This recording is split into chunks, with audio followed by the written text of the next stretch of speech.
Hey guys, so this video actually, the recording does not pick up into the 1 minute mark. I'm not sure how that happened, but just stay tuned. And it's going to jump on after the 1 minute mark. But initially, what I was just saying was, of course, my regular intro. But this recording is to those of you who God has given you a specific promise long ago, many of you chosen ones. Um, just stay tuned. I'm going to elaborate further on several different things. But again, the don't please don't click off because you hear silence, because the enemy is really trying me this morning with this particular recording. So that's how I know someone needs it. So stay tuned for the 1 minute mark.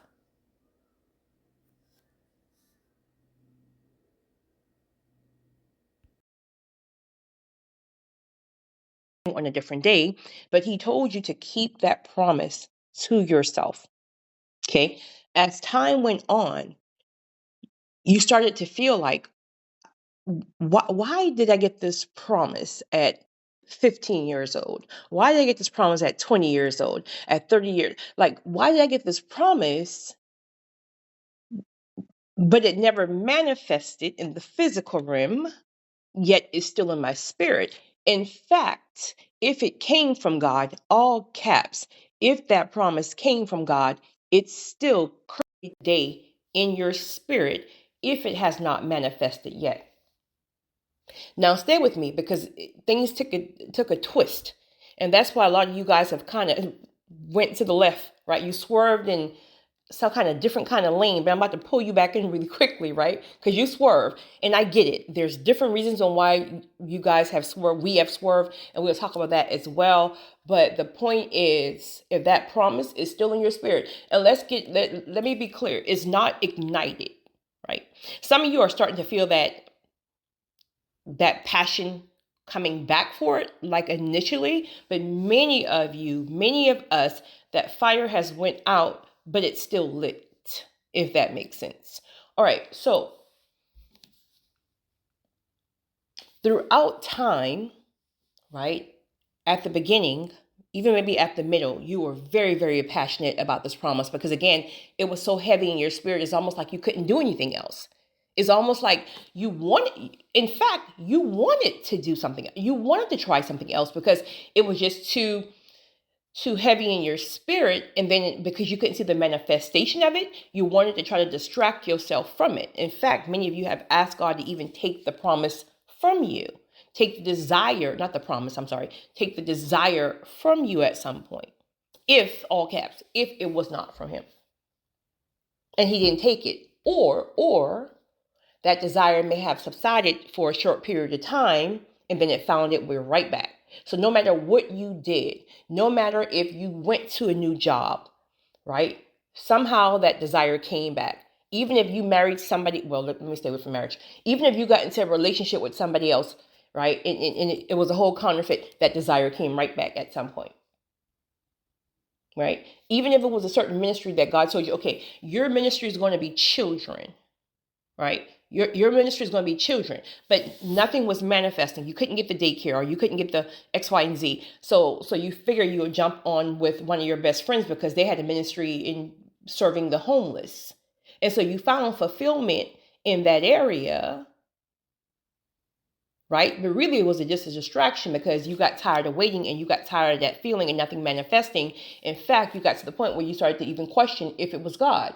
So then at some point, that desire started to creep back up. But again, it's not as strong. So let's talk about that. Now, again, we all have different promises.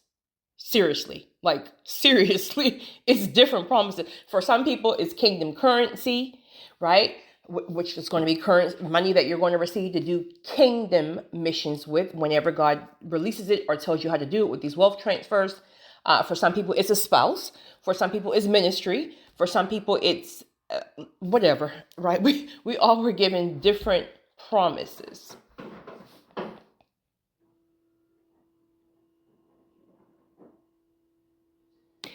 You are very grounded.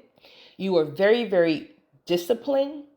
And I'm speaking about when things were really ignited, right? You were very, very disciplined. Whatever God told you not, let me back out really quickly. When he gave you that promise, he also gave you clear instructions on areas to be disciplined.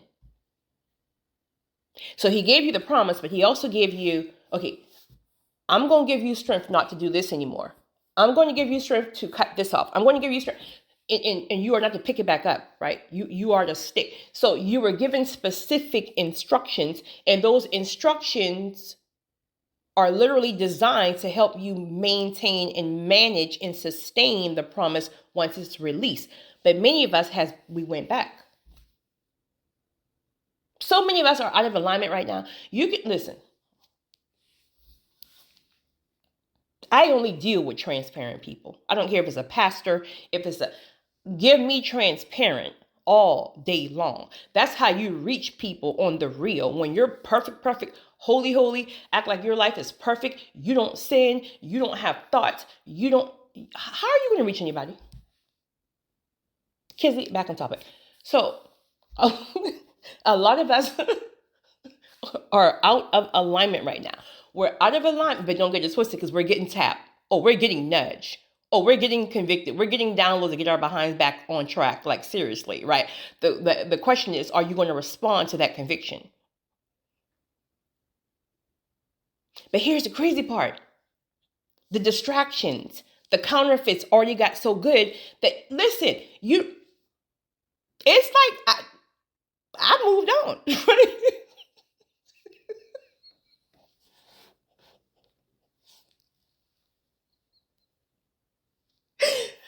Like, I don't even, I don't even care anymore. I mean, I do care, right, God, because it's what you need, right? I got your back. First and foremost, I'm the frontliner soldier, right? So I got you. But it's like,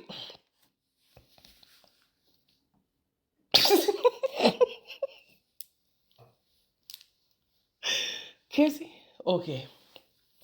Y'all please bear with me here. Whew, I'm just a messenger, but I get convicted when I'm giving y'all the message as well. I'm only a messenger. I'm just a vessel. That's it, right? I got the same struggles y'all have. Trust me when I tell you, right? Okay, so you were so disciplined, even in the areas that you were convicted on what to cut off, what never to do again, etc., etc., etc., etc. All right.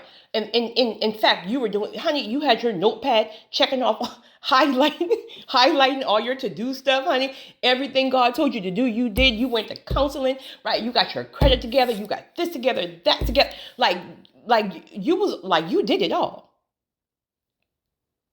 But then something happened for the chosen ones in this last season. Again, seasons could have been years, months, or weeks. It's just everybody's different. Something happened. And it started with that desire starting to dwindle, right? It was still there. Don't get it twisted. The desire started to dwindle for the promise. And you were getting to a place where you was like, it is what it is, right? It didn't leave you, but it is what it is. It is what it is. That was the entry point of the enemy. And let me back up really quickly, because you have to know where you are. Because again, I have a recording, I think like maybe some months ago, where I stated too that God sometimes will remove that desire because you're getting too ahead of him. So he has to slow you down because you're going to mess things up like really, really, really bad.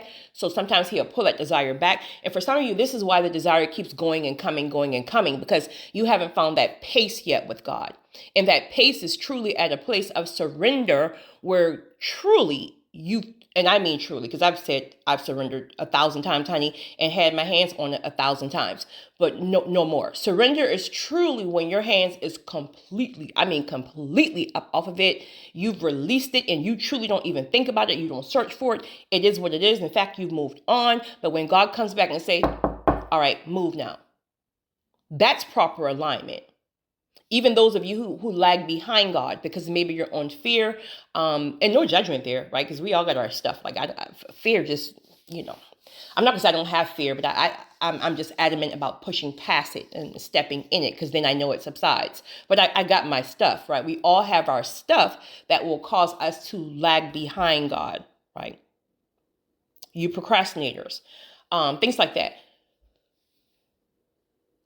But it's going to be typically the people who's getting ahead of God. God will probably convict you more than anything if you're lagging behind him. Like he'll keep pushing you and pushing you and pushing you and getting more stern with you. But those of you like me who are just, you have that go-getter mindset, you're getting ahead of God, especially my visionaries, because you see it clear as day. Well, just because you see it, it doesn't mean it's time. So if you're getting ahead of God, he will start to pull that desire back to have you sit down somewhere.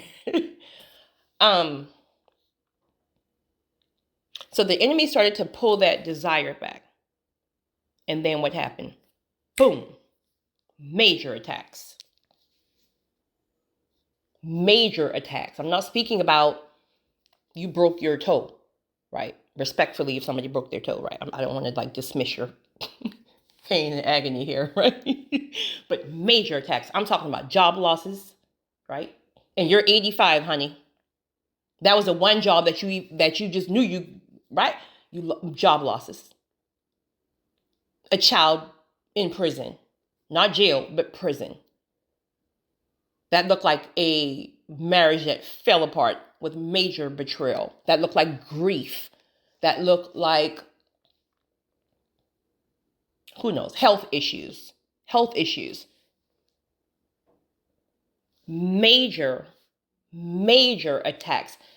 Attacks that were literally designed to snatch your mind. Literally. This is how you know the level of your blessings. I say this frequently because it's so true. When you're at certain levels, like before God like really starts to elevate you and spiritually, etc., like you get attacked, but those attacks are nowhere near the level of when you are at due season. Like seriously. In fact, when you're at lower levels, you don't even get attacked. You might get your feelings hurt, but you don't even get attacked like that. But when you start climbing, when you get in that middle, you're going to get hit. That middle, you're going to have intense attacks as well. Many of those things are going to be designed to change your direction, if you will, where God gets you on the correct path. Like you may have been more focused on your career path versus your purpose path. So sometimes in the middle, you get a major hit to get you back on the right path. But I'm speaking now about due seasons. Many of us have already entered due season. Again, there's different levels in due season. So many people are in due season and don't even realize it because they don't see like the complete manifestation, but you can feel it in your spirit that you're in due season. So it's the feeling of any day now. But the difference is now you're not all giddy about it. You're not all like hands sweating, knees shaking, giddy. You're just like, it is what it is. Like, I'll wait on the tap, right? But I'm having fun right now, but I'll wait on the tap. Right? After those major attacks that the chosen one encountered, those strategic attacks that were designed to snatch your mind, many of the chosen ones have not gotten back up yet from those attacks. Could be that the attacks were current, or just could, we all recover differently. Seriously, like we all get through things differently. Like heartbreak for me, like far as relationships, things like that, that I like I recover pretty quickly. I won't say pretty quickly, if you will, but it won't have me down like months and months and years for some people.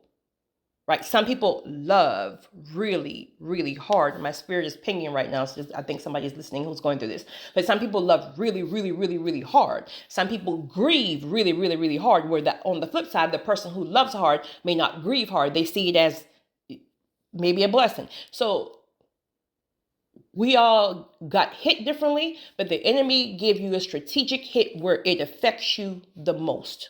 Could be your health, could be your, where it affects you the most. Is designed to keep your mind toiling. That can look like a cancer scare, right? Or a cancer diagnosis. But whatever it is, it's designed to keep your mind toiling, that heartbreak, all that stuff. So with all that being said, all that stuff leads us to vulnerability. If you're honest, the level of attacks that the chosen one took, oh, it shook us. Don't get it twisted. We were not as solid. Don't get it twisted now, because let me take that back, because we're solid, period, right? But we were not at our we weren't at our best. We weren't, but we still stood our ground. But we knew all along. See, you can't touch a chosen one, right? You can only harass their nerves. So we knew God had us covered, but we can't sit here and lie and say that we were at our best. So then what happened? Because we were going through this healing process and we haven't really gotten our strength back from the hits, then the enemy snuck in and sent a counterfeit. Again, a counterfeit can be a person, place, thing, etc., etc. Whatever it is for you, sir. I had one of my good brothers email me and said that the other day. He was like, when you say that, sir, it's completely conviction. But whatever that counterfeit is, that counterfeit came in at a time where you were your most vulnerable. That counterfeit could even look like something that you gave. Oh, yeah. It could even look like the one thing when God gave you the promise and he told you to give up and never to go back to again. The counterfeit can even look like that thing. Sex, porn, weed, right? And not please. Please. I don't care anything about weed. If you smoke weed, that's your thing. I'm not judging, right? Your girl is a champagne fanatic over here, right? So I'm just saying, right? Okay. So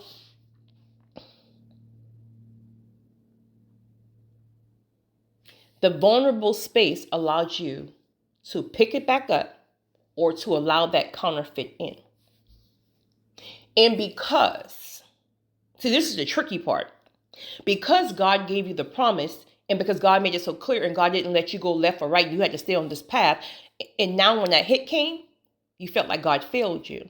You felt like God lied to you. So it's almost like, well, I was being a real soldier over here. So if you allow this to happen, which that's a whole different level, another conversation, right? You allow this to happen or this to happen. So why should I stay so committed?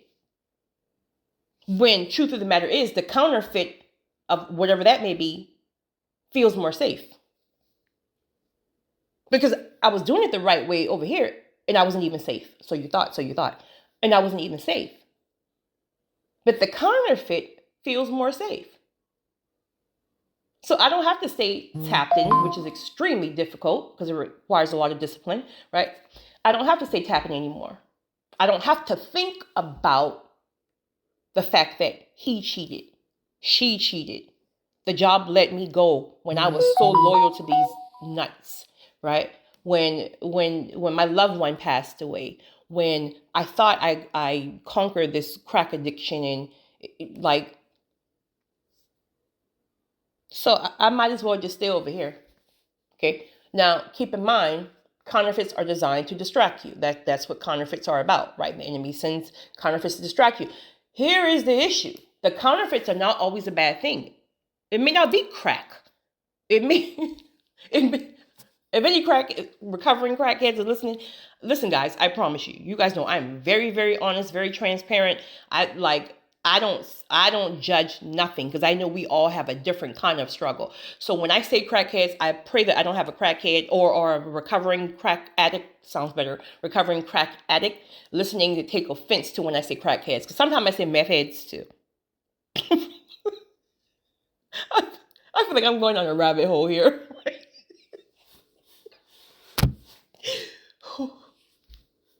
Y'all, adult ADHD is real, but I'm not going to claim that. I'm buying it up in Jesus' name. Okay, so counterfeits are not always a bad thing. Okay, let's say it's a person. Okay, let's say it's a person. It can be a great person, honestly. It's not a narcissist. It's not a demon. It's not a... No. This person even loves God, right? But you know that's not who God said. You know, it's just that because that thing hadn't manifested yet, and because you took that hit and you were vulnerable, and the counterfeit soothes that pain, and you don't have to think about that pain, right? It started that way, but before you know it, what happens? That thing starts to grow and grow and grow and grow. Now you're not even thinking about the promise at all. You've tapped out so much that you're not even reading the word. You're not tapping in spiritually. You're not going on your nature trail walks. you're not you're not you're not going to the gym like you used to. You start eating healthy. Like you basically have reverted back to who you were prior to receiving that promise. Maybe no. You ain't got that bad. Now, let's keep it clear here, right? You kept some footing. You kept some footing, right? You're still solid, but you're swerving. You're swerving. You've already swerved in a different lane. But now God is starting to tap you again. Now that you're having fun. Now that you listen, right? It's easier on this side. It's easier not to be as disciplined. It's easier not to be sitting here right? But you're getting tapped again.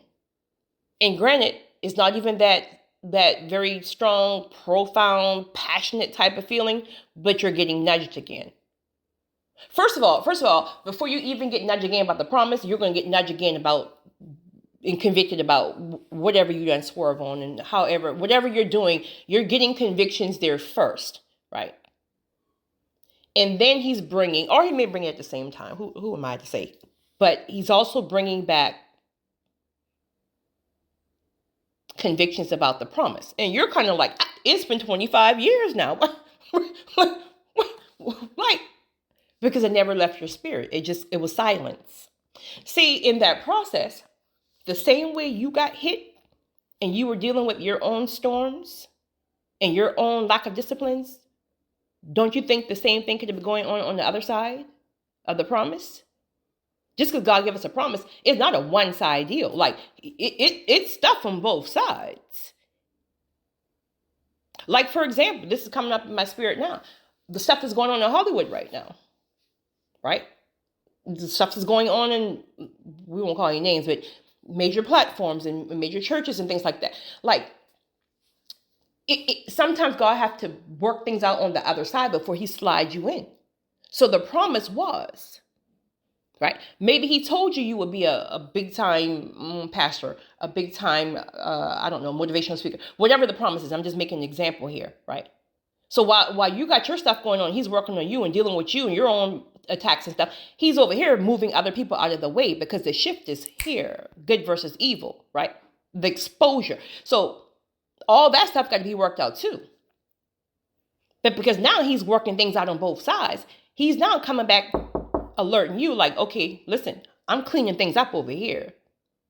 You have to be under a rock not to feel it or not to see it. I'm shifting and moving things. So stay on point. Get back on point. You've been playing too long, right? Don't worry, I had you covered.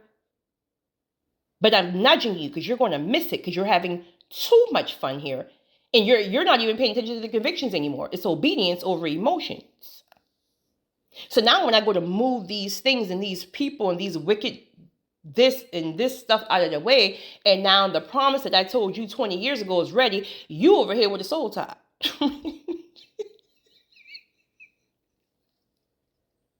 You're not listening, right? The promise is ready again, and you're like, but I don't care. I do care, but I really like, no, please don't find somebody else to do it. But it's like, they should have realized and recognized when it was hot and heavy. Right? Hot off the press, right? They wouldn't open the door. They knew you sent me knocking.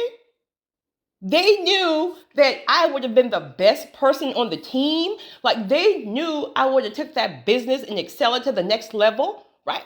I went to 25 meetings. They kept overlooking me. I'm over it. That's their loss. And God is like, but was it about you or is it about me? Make it make sense. How are you telling me that you don't want to do it because your feelings got hurt and you felt rejected? It was never about you. That's a you thing. I need you to do it for my purpose. There's something I need you to do. Yes, you're going to be blessed in the, in the process of it all, but that's not even about you. I need you to do something over here for the kingdom, and you're worried about your feelings, who didn't recognize what, right? They couldn't even see you at the time. I had them blind at the time.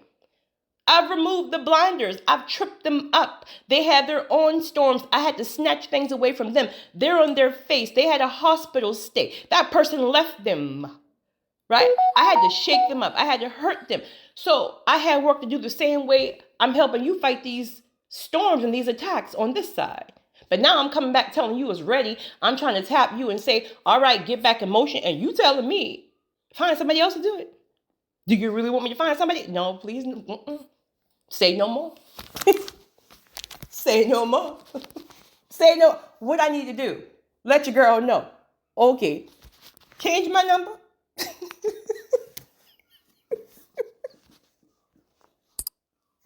Y'all, I gotta go. This has been fun. You guys have a great weekend. Tap in. Let me know. What are you guys doing this weekend? Comment and let your girl know. You guys have a great one. It's your girl, Kizzy Rock.